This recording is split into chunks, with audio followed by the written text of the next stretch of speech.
The Chicago Bears 2021 season has long been over, which means it's already time to start looking at the 2022 NFL season. What is going on, y'all? Faiz Sports Talk back at it with another video talking, of course, some NFL. And here to talk about the Chicago Bears. So if you're a Bears fan, hit that big red subscribe button down below. Make sure you're following me on all my social media platforms. And guys, hit the bell icon so you're notified every time I drop a new video.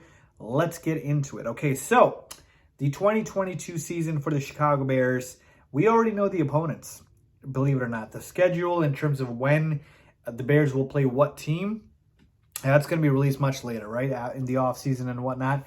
But in terms of the opponents, we already know who the Bears are going to play. So I'm going to go on the whiteboard here and showcase to you guys all of the opponents that the Bears are playing in 2022, kind of give you guys a quick breakdown of each of the games. And spoiler alert, the schedule for the Bears next year is already a lot easier than it was for them this season, which was an absolute gauntlet. If you guys remember that, before the season, I had predicted the Bears to be somewhere around 7 to 8 wins, potentially 9 if they got lucky. And that was mainly because they had the third hardest schedule in the NFL. And what ended up happening, Chicago Bears, again, with a game left in the season, didn't make the playoffs and are going to finish around that win range that I mentioned earlier. So next year looks to be a lot easier, so let's go ahead and take a look. All right, so here we go on the whiteboard with you guys here to talk about the opponents in 2022. So let's take a look at the home and then the away. So right off the bat, just reading off some of these names, you guys probably can recognize how much easier the schedule is. So we play, again, at home, the following teams. Keep in mind, again, the order has not been released yet, but we know the opponents. The Texans, the Dolphins, the Bills, Washington, whatever they're going to be called. Apparently, they're announcing their name in February, so we'll actually have a team name for them, not just the Washington football team. The Eagles, 49ers, and then the division opponents, Vikings, Lions, Packers. All right, taking a look at the away schedule, you play the Giants, and I love playing the Giants.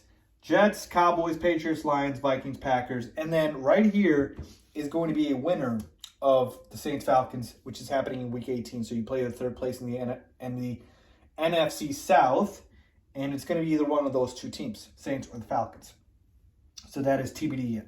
So, again, right off the bat, just taking a look at the schedule, folks. Look how much easier it looks. And, in fact, it is. The win percentage is like .468 or something like that. Less than 500 in terms of the record of these teams combined. Less than 500, okay? So, I mean, just right off the bat, taking a look at which teams I project to not be very good in 2022, I don't think the Giants will be very good. So that, to me, is an easy game.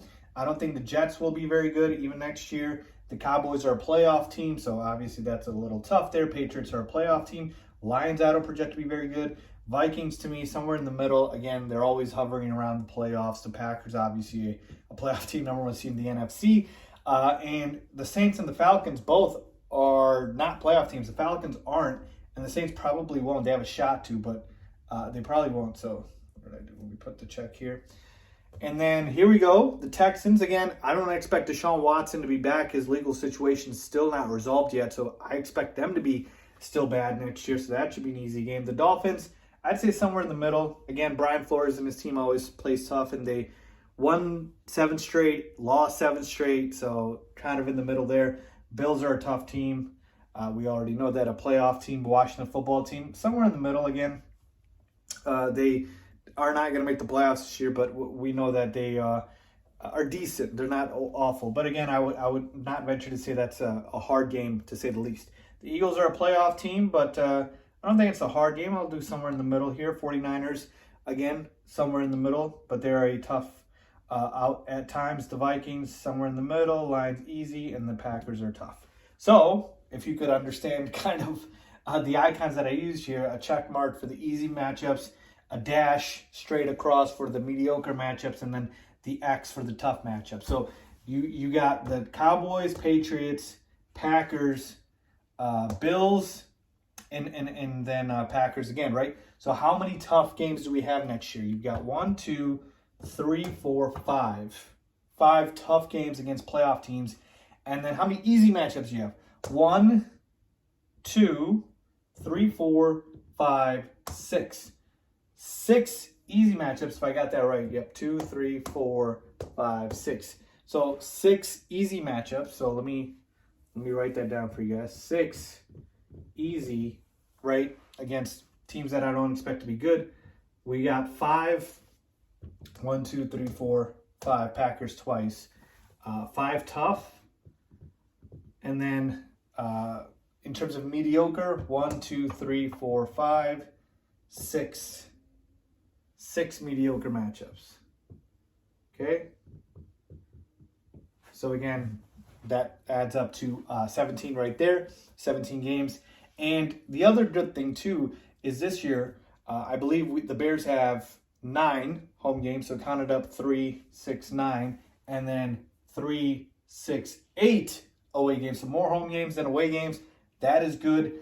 And I like it, folks. Obviously, this year, I just felt like right off the bat, we were behind the 8 ball because of how tough the schedule was. And now you actually feel like you have a puncher's chance to do something. Next year, obviously, there's a lot to happen in terms of what's going to happen with the Bears roster this summer. We could have a new coach. We certainly will have a new coach.